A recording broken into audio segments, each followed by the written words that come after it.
Hello and welcome to a brief introduction of Decopatch. If you haven't heard of it before, it's the most addictive and amazing craft you can do. It basically means we take sheets of a thinly printed paper and cover objects with it. Now the object can be anything you wish to a large degree. We don't recommend doing this on fabrics that are going to come in contact with water obviously, but many other projects can be done. We've had flower pots done, mopeds, stairs, crash helmets, flower pots. The options are endless. One of the trade shows we went to, the girls on the stand had even done their fingernails with it. It really does have 1,000,001 uses. It's super easy to do and it's great for any age group really. As long as you supervise children, you'll be absolutely fine. And to be honest, adults like me sometimes get a little bit too addicted to it and could do with a bit of supervision too. I've done many pieces of furniture around my house and it really does become as addictive as I say.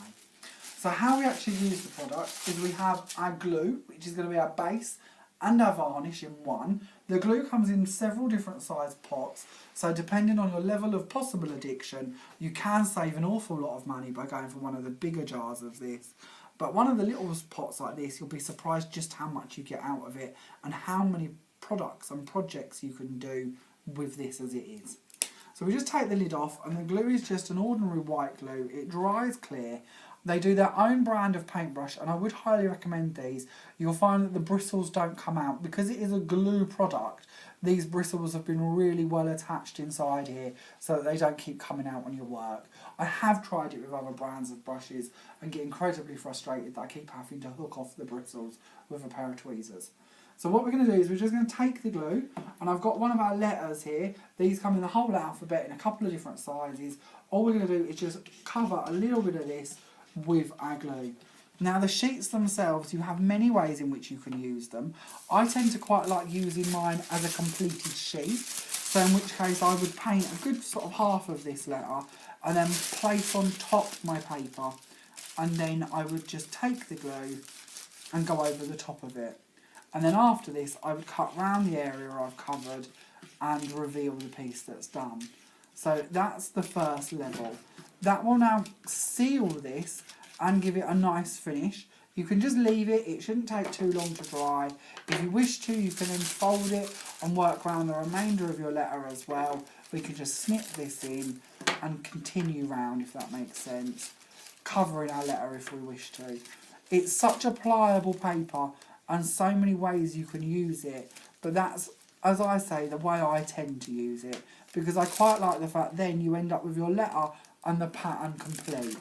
If you don't wish to do that, or if you're working with young children, there is a couple of other ways in which you can use it that I'm going to show you on one of our animals. So we're just going to get that out of the way and pop that over there for a moment. Going on to our lion here, again we do the same formula. We're just going to paint a little bit of the glue onto the actual shape we wish to attach. And then here you have two choices. You could either, like these, cut your papers into squares and then just attach them. When you're working on a shape like this, you will find it easier than trying to use it as a completed sheet. And then you can just carry on patching over with different size pieces as much as you wish to. As I say, I don't like the fact quite so much that you lose the pattern, but that's personal choice. A lot of people do prefer doing it this way, and you will find it easier to go into the creases, like on his legs here. That's a much easier way to do it, as I'm sure you can imagine. Another way you can do it is simply rip your papers. So literally just take them and rip them off the sheet into smaller pieces or whatever size you wish to be working with, and then attach them. You will then find you've got jagged edges, but again as you go over the layers you tend to hide a lot of that in between the pieces you're doing. And that is basically it. Once you've completed your project, you can then just cover it with another layer of this if you really want it to be a strong varnish. Or if you do wish to have it come in contact with water, so if you want it for an outside project, such as patio furniture, the moped we spoke about, or in a hard wearing area like the staircase we spoke about, or if you do wish to do chairs and things like that people are going to be constantly coming in contact with and may scratch, we do another varnish that you can do over the top of it. So you still complete the same system as what you just did, but once this is dry, you can apply a couple of coats of the sealer, and that will make it waterproof. you can then wash them or drain them as such and pop them outside. It won't be a problem. That will keep it protected. If you like the idea of these shapes but don't like the idea of doing the decoupage, then of course, like my little snowman here, you can just paint them with some acrylic paints instead, and they make lovely ornaments like that too. I also have a peacock over here that I've completed. This one I've added a few gems to, a little bit of ribbon, and actually a piece of yarn to wrap around there just to give the feather effect of his peacock piece.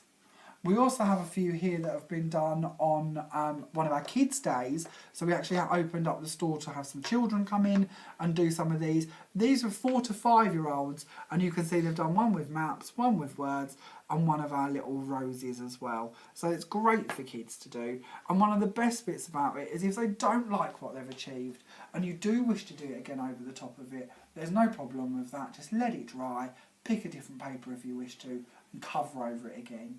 As I say, we've had so many different things done. Mobile phone cases is one of the things that people are most addicted to.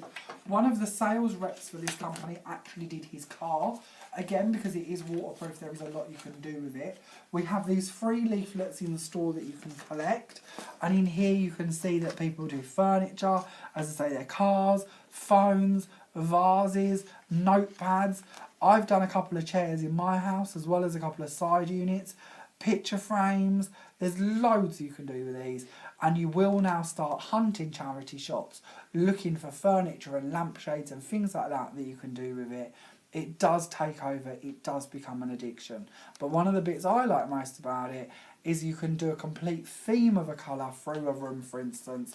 I did my kitchen not that long ago, and I did the baseboards under the units, a utensil holder, key holder, and a couple of other decoration pieces, and it all just tied together. It looked like a very expensive look, but of course it wasn't. And had I have tried to buy all them things to coordinate, A, it would have been really hard to find them, and B, it would have been very costly.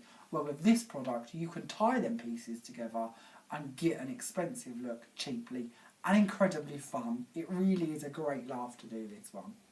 Thank you so much for watching today's video. If you anytime you wish to revisit this, you can see it on our website, on our YouTube channel, or you can watch it at one of the information booths that you'll find in store. Thank you so much for watching. I look forward to seeing you again soon. Bye for now.